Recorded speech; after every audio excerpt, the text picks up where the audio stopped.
Hello and welcome to the transcription explanation of this design.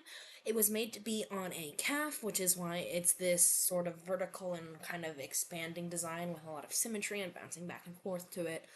I think it'll look really good on the calf, and I hope you agree, and let's go ahead and get to reading it. So above me is a grid which details the consonants of the script, which are made by combining these letter stems with either dots or lines, modifying them, and then vowels are these little guys down here. This is just kind of like a shortcut cheat sheet of the script. The detailed rules and a more detailed explanation video is on the QR code there. So let's go ahead and get to reading this design.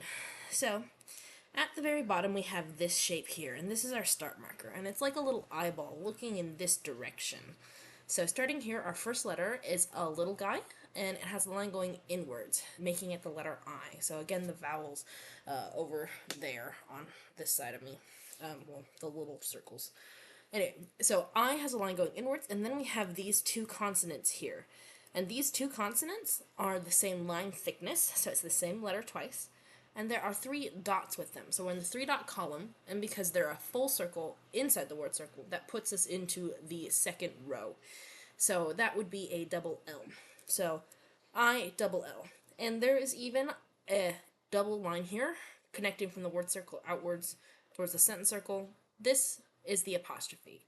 So I apostrophe double L, I'll. Then this sentence circle here kind of connects these ideas and kind of bleeds into this sentence chunk here. And this word starts with a deep divot with no modifiers, making it a B. And then here's the E.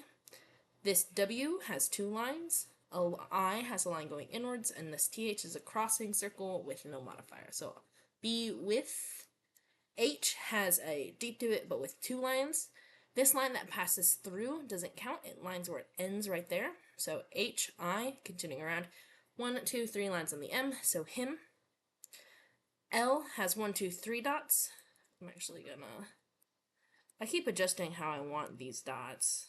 Because I want these dots to make a nice little chain, but I want these three dots to look like they belong here, and then the other two dots to look like they belong there, so I want this one to be closer here and that one to be closer there. So 3 dots on the L, I line going inwards, then 2 dots on the K, and then the E on the line of our word circle. So like, I has a line going inwards, this SH has 2 dots, O like a beat on a string, U line going outwards, the L with 3 dots, and then the D with 3 dots. The reason why this is an O but this is an E is because this is on the consonant stem, where this is on the word circle. So an O is on the consonant stems line, where an E is on the word circles line. So an E is centered, and O would be inside the word circle by itself, where an A would be outside the word circle. So SHOULD should, and then a B deep divot with the E, so done just like that one. And then here's a period on our sentence circle, so this big thick one is the sentence circle containing everything.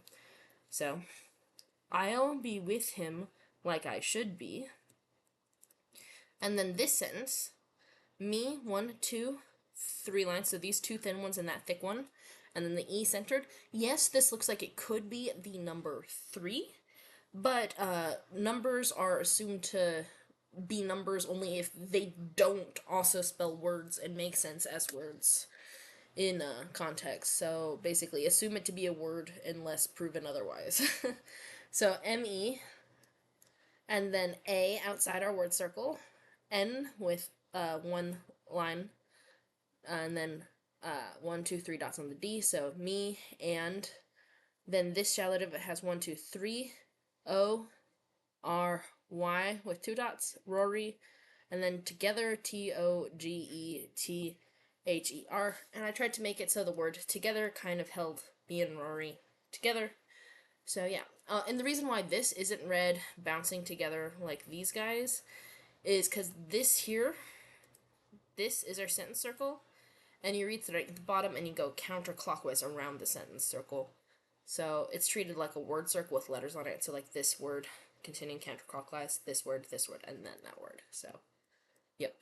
And that's the difference between the linear and circular orientation. I just felt like putting this sentence here in its own little sentence circle to kind of keep it together, for the meaning of it. So yeah, that's that design. I hope you like it. Thanks. Bye.